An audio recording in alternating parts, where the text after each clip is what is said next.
Welcome to Job Tales, the podcast where you listen to professional stories and find the job that suits you. Sound can be the main activity of someone's profession. Think, for example, of a sound engineer, an audio designer, or a musician. Today, I'll talk with an acoustic consultant. Her name is Elizabeth Valmont, and together we'll explore the importance of sound in any given architectural environment. Elizabeth, thank you. I'm very happy to have you.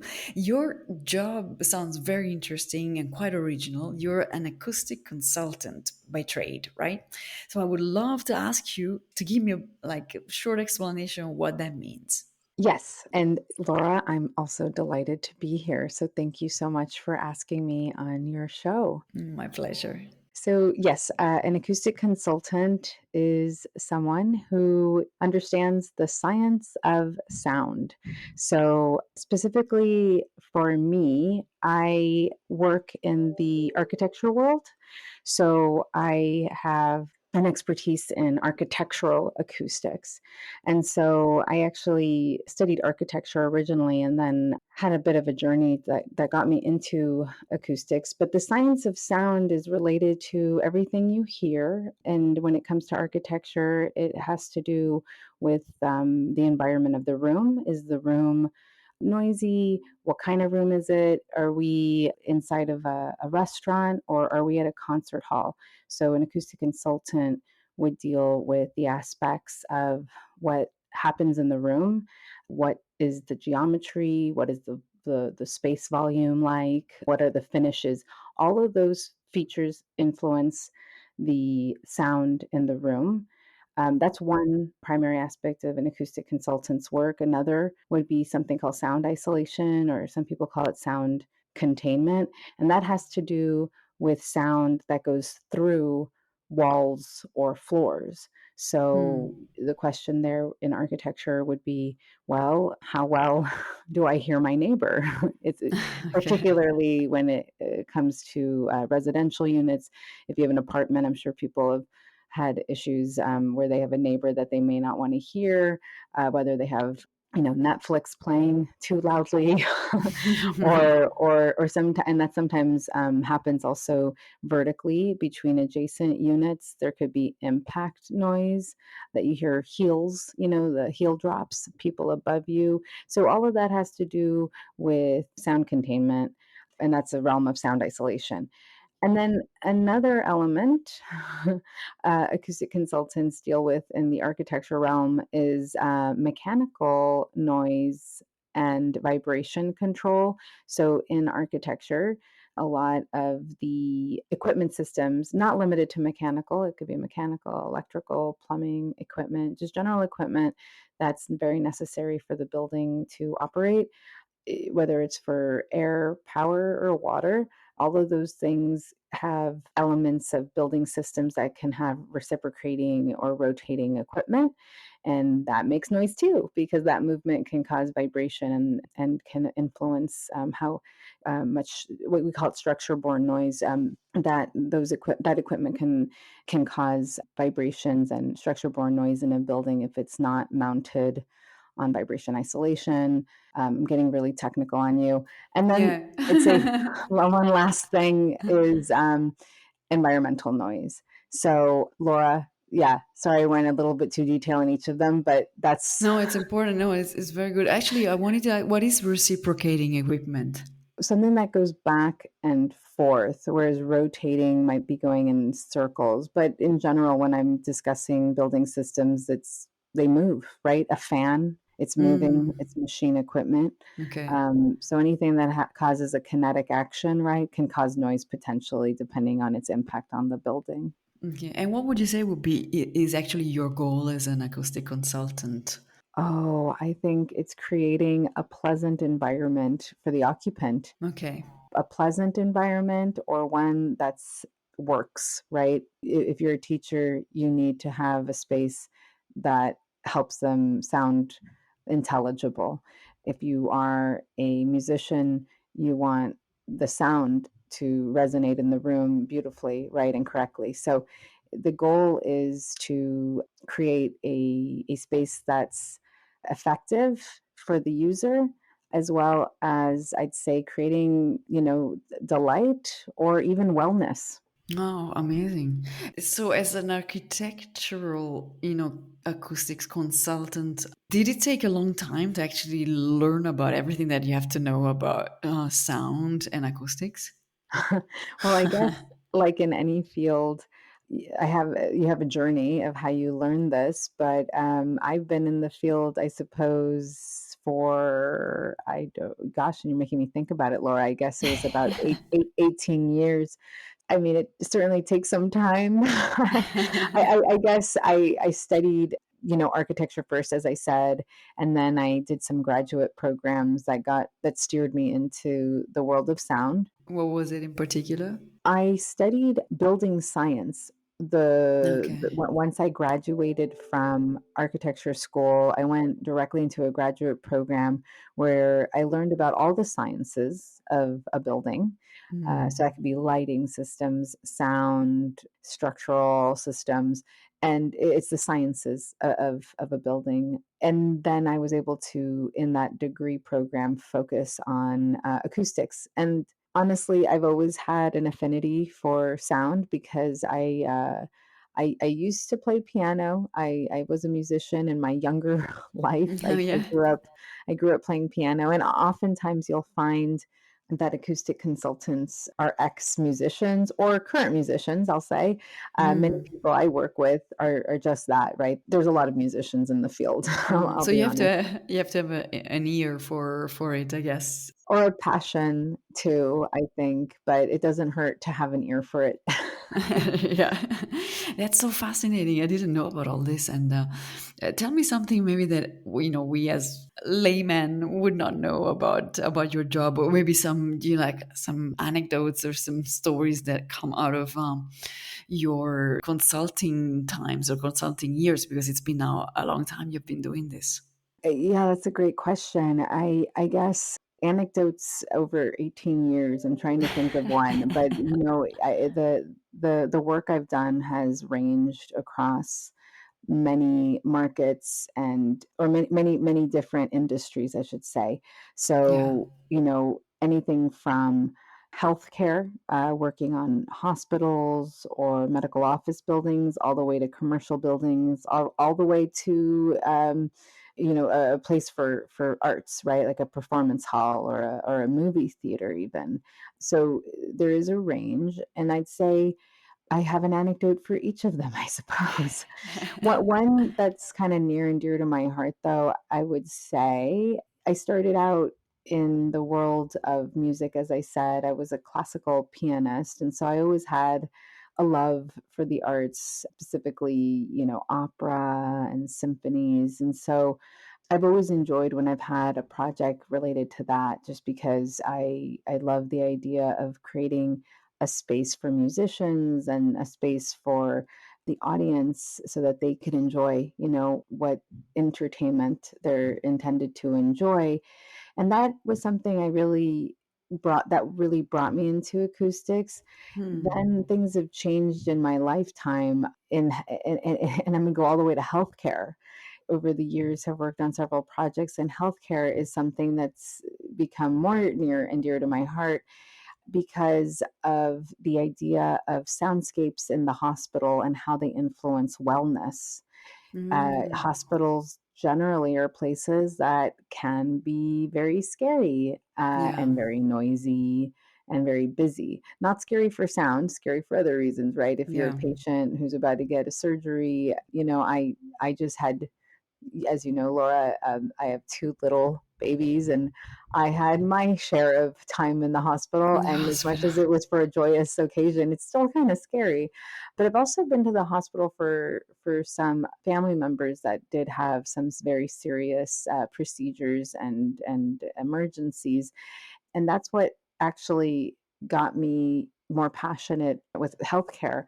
My brother actually suffered from an event that was an emergency. He almost died, and when he was in the ICU, I couldn't help but observe how absolutely noisy it was, and the position of his bed was right next to, some exit doors, for the clinicians, these double doors, and every time anyone passed through them, it would just slam. And I always wondered, I wonder if my brother is disrupted by that. He was generally a little bit unconscious, so it's not like he could tell me, or I don't even know if he remembers. But our bodies biologically respond to those noises, and it Mm. does. There are studies that show us how that noise can influence your wellness and your healing time. There's other things that happened at that time in my life, but it really got me thinking, how, as an acoustic consultant, can I change this and, or improve it, not change it. I would say healthcare, hospitals, clinicians, they all do their best. They're incredible. It's an incredible profession of people that are all going towards the same goal to help us be better and well, Yeah. but they're not acoustic consultants. And so Yes. when I get a job in our office that has to do with healthcare, I think about how the discussions I have with the owners, the providers, and providing criteria so that we can create a less noisy space when we can, a more controlled space when it comes to noise, or the right amount of noise. So I've enjoyed, working in the healthcare industry a little bit, and it's funny, it's not as glamorous as the arts and culture industry. They're all important, but it's interesting for me that my journey started where I would have started thinking I'd start my career in the arts. I never thought it would lead up to me And lead learning a up lot to more and specializing in health. healthcare. Yeah. So when I guess you're working for, well, I know you're working for a company, right? And it's a consultancy company that does like a wide range of consultancies, and then you in the specific will be acoustics. Now, the companies that hire your company and hire you, are they focusing on sound as well, or do you bring that as an additional feature that they may have not thought of? Like I'm thinking hospitals and healthcare facilities, do they actually know that they want to change the sound design to make it better for their patients? That's an excellent question. Oftentimes, I hate to say it, Laura, but the science of sound is one you do not see, so it does often get overlooked.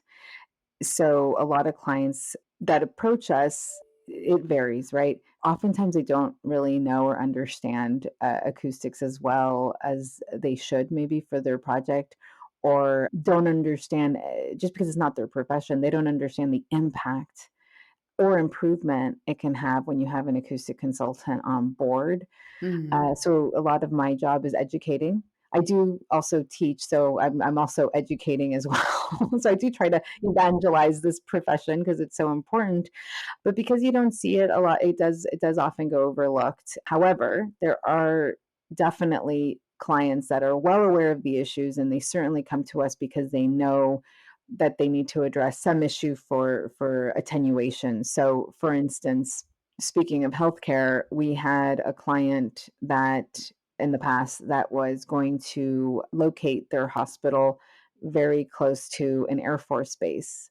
And so they hired us because they were concerned about these jet fighter pass-bys over their hospital and how Hmm. that low frequency engine noise from the aircraft would enter into the patient rooms, right? A patient who is there to recover and a place that's all about wellness, all of a sudden being disrupted by this jet engine noise would be, that was a Yeah. concern to our client.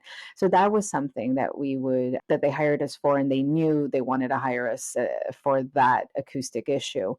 There's other clients, and going back to arts and culture, those are the clients that are they well understand that they need an acoustic consultant because it's a place of entertainment, it's a place of music, so they certainly want some help and consultation on what does this room will the room work to make the musicians or artist sound good, right? So those are Yeah. the other set of clients that are definitely informed, and they worry about it.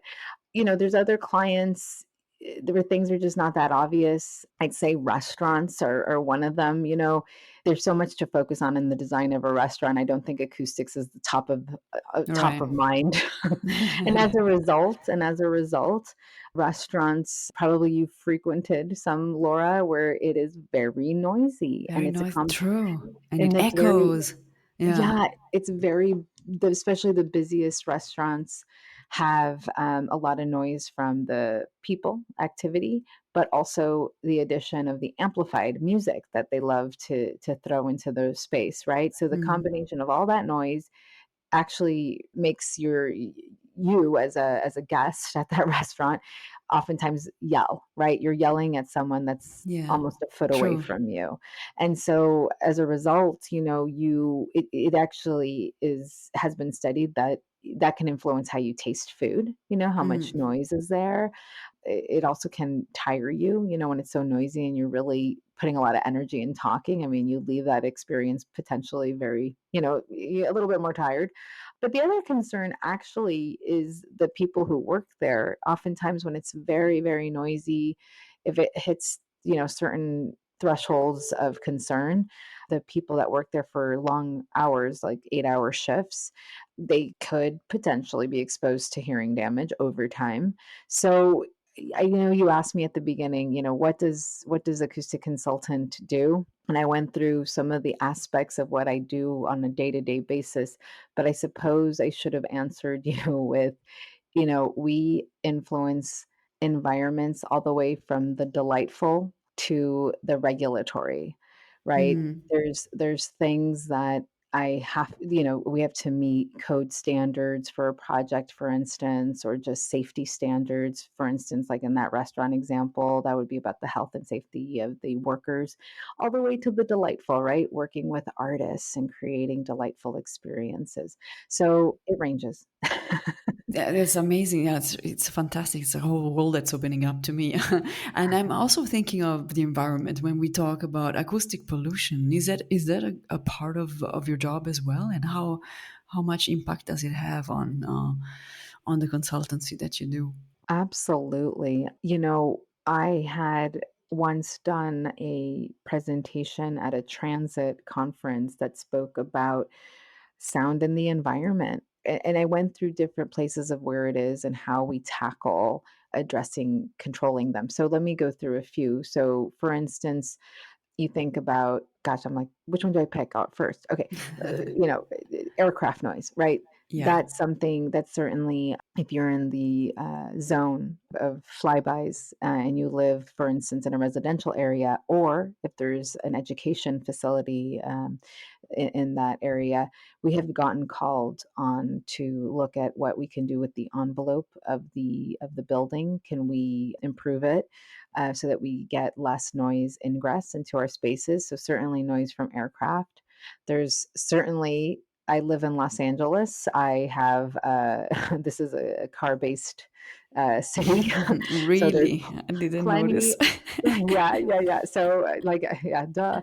So we have a lot of traffic noise, and so that's another issue. And depending on where your building is or what kind of building there is, I remember in a former office of mine, they were doing, a typical glass building right next to one of the freeways over here, and the CEO's corner suite was this beautiful, glass room, but it was facing directly into the traffic. So we had to look at what kind of glazing, what kind of facade, how we would improve it to reduce the noise coming in from traffic. And then there's rail noise, and so in the environment, there's more people, there's more opportunities for transit, and we're just living in a louder place today than we were 100 years ago, even 50 years ago, and so fortunately it's not like getting so loud that we can't walk outside or something. It just depends on where you're at, but obviously the areas of general cities that live in a heavily trafficked transit environment, especially with a lot of buildings around it. Like I think of New York, there's a lot of traffic, and you contain all that sound with all those high-rise buildings. It gets noisy, right? Yeah, a So lot. noise pollution is an actual issue, and it's something our company is sensitive to, and we're aware of it. And so when we have new projects, we have to look at what's happening with transit. If it's a building project that's creating noise too, buildings create noise, right? When they have their building system equipment, for instance, on roofs, we look at controlling that noise so it's not really adding too much stress to the environment as well. The other thing I was gonna mention about noise pollution is our company also looks at the future of noise, right? There's this is where we met, Laura, the future Yes. of urban air mobility, right? Yes. And this is this vehicle, the trend right now of discussion related to vehicles in the sky.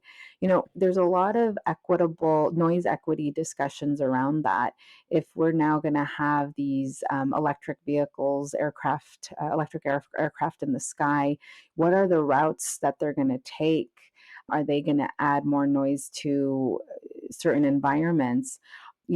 Just a pretend, the hypothetical thought about equity. I'll just use LA as an example. If, for instance, the routes of these future vehicles take the same route as the freeways, seems like a nice artery, a nice place to have these aircraft follow that traffic line. But then you're adding more noise to that area, right? Yeah. And if you know a little bit about the history of LA, the freeways were built around areas that were a little bit more impoverished. So unfortunately, we would just be adding more insult to injury, if you will. So Mm. we have to think, and policymakers really need to think hard about what are the routes, what does it mean to the areas that will be influenced by the aircraft. The good news is, Laura, though, and this is what was discussed in the conference that we met at, a lot of these vehicles are doing, a lot of the manufacturers are doing a lot of work to make them quiet. So there's good news. But Yeah. you mentioned noise pollution, and you made me go down a little Yeah, path. for sure.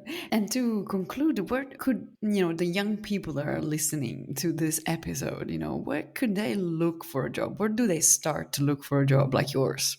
Oh, okay. That's a great question. Unfortunately, I could tell you, I can't tell you like go study engineering and do an acoustic degree. There are acoustic degrees in the US for sure Mm. out there, and definitely abroad. There's definitely some excellent schools in the UK if you want to study acoustics. However, people on my team specifically come from very diverse backgrounds. There's people that had physics degrees, people like me who had architecture degrees, people who have mechanical engineering degrees. So there's a little bit of diversity in studying the science in terms of having a diversity in your background.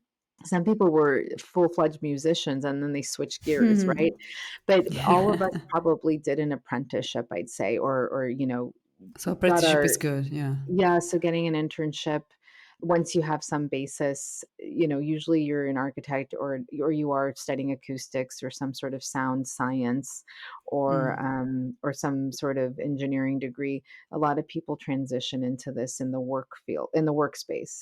Yeah. So yeah, getting an internship or as a graduate from school, if you want to dabble into it, I'd say there isn't a single path, I guess, is the answer, which is good news. That's what makes our team, I think, a little bit exciting and intelligent because we're coming at each of our problems from diverse perspectives and diverse skill sets. We are coming to the end of our interview. I would like to ask you many more questions, but I'll stop you there. And I want to thank you so much for taking the time in between calls and meetings. Oh my gosh, Laura. No, thank you. I know we have different time zones right now, so I appreciate you. And I wish you all the best. Good luck with everything. And I hope to see you very soon. Oh, likewise, Laura. All right. Thanks so much. Keep listening to my podcast. All comments are welcome. You find me on Instagram, Facebook, Twitter, and LinkedIn. Just type Job Tales, Tales. Bye for now.